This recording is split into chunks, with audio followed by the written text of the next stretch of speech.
Good afternoon, everyone. This afternoon, we are going to shed some light on the report, the relation between colonial cousins.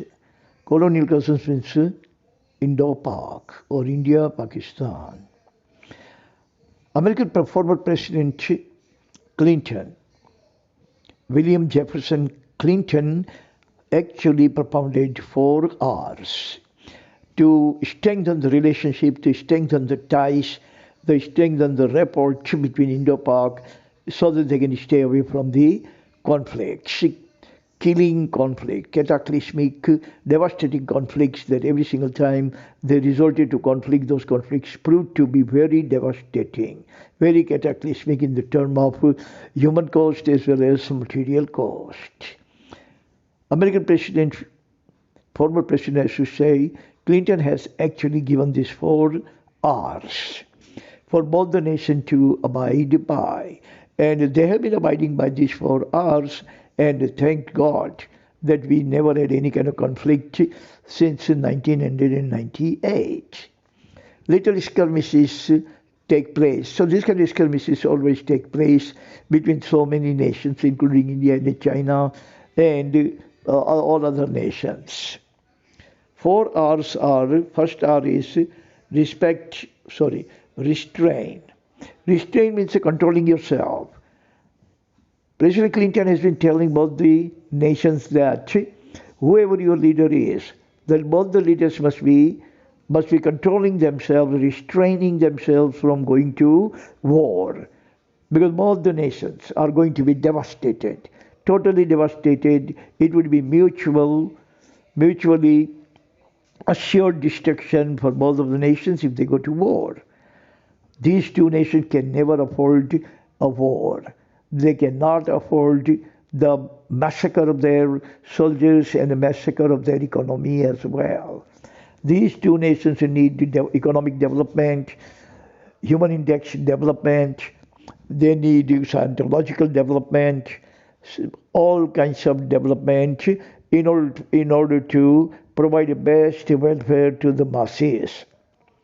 They both must actually adopt a kind of measures so that the masses can be developed. They can have ample amount of jobs, ample amount of food in their belly, ample amount of shelters, ample amount of education and health care. War is going to derail both of the nations again for 20 to 30 years back. And now both the nations are nuclear nations. No nation, neither India nor Pakistan, should even think about it or whisper about going to war with each other. Because maybe I have a confidence in Indian leadership that they are not going to resort to nuclear weapon as a first resort, but as a last resort. But I cannot vow or say the same thing about Pakistani leaders who may be itching and inching to use nuclear weapon of India immediately as a first resort. So now, when Pakistan is going to use its nuclear missiles on India, India is not going to just wave its friendly hand to Pakistan and say, sorry, Pakistan. But India is also retaliate in the same space, same kind. And these two nations are going to devastate these two nations beyond imagination. Point number 2 is reduction of violence. Respect for LOC. We have a line of control. We don't have LSC line of actual control, but we have a LOC line of control. That line of control drawn by the British people with concurrence with India and Pakistan both, we both agreed to this LOC, and now we must respect LOC. We must not cross LOC, neither Pakistan nor India. Both the nations should respect the LOC and must not try to invade LOC of each other's nations, each other's boundary, which can actually bring cataclysmic clashes between both of them.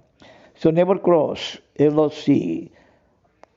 Mr. Clinton has been telling both the nations, the leaders, never cross LOC, so that war is not going to be played out between these two nations, cataclysming both the nations into cinder. Point number 3, reduction of violence. Fortunately, violence in the valleys, in the Jammu and Kashmir valley, has been reduced considerably for the last 10 years. But before that, this incident of Pakistani terrorists used to infiltrate in India side and flare up the violence, and then our soldiers would also kill so many suspects in Kashmir Valley and kill them. Now, fortunately, that has subsided thanks to both the leaders of India today. They both are Davish leaders, they both believe in humanity, they both believe in human sanctity, they both believe in non-violence, the message of Gandhiji, and they both believe in people pleasing attitude rather than people poisoning attitude. They both don't want people to be killed, economy to be massacred, and the nation should be devastated. Point number 4 is R, renewal of line of communication. Meaning India, Pakistan had a line of communication before that. Meaning whenever there was any kind of disturbance on the border area, on the side of India, then India would call Pakistani president and get the solution, get the problem resolved. And if any kind of problem was created by Pakistani Indian people on the side of the Pakistani border, the Pakistani leader would call Indian leader and get the problem resolved. They both had much more confidence in each other, and they were actually working out with the white swans. Lots of confidence between them. After that, the confidence was gone, the line of communication was disrupted and ruptured, and again the violence started, and again now, after the Clintons' 4 hours, both the nations have resorted to communication rather than killing each other, following the ordinance rather than ordinance. Follow the ordinance means follow the law rather than ordinance means follow the weapons. So that is the 4th R. Clinton has been appealing both the leaders to open the communication, renew the communication again, so that whenever there is any kind of skirmishes going on, any kind of authorities being played by any side, then the government should actually communicate with each other and try to get this problem solved.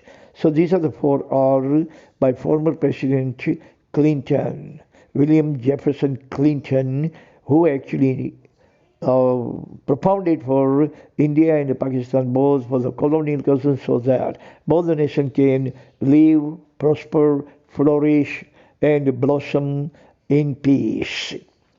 Thank you very much for listening. God bless everyone on this planet. Amen.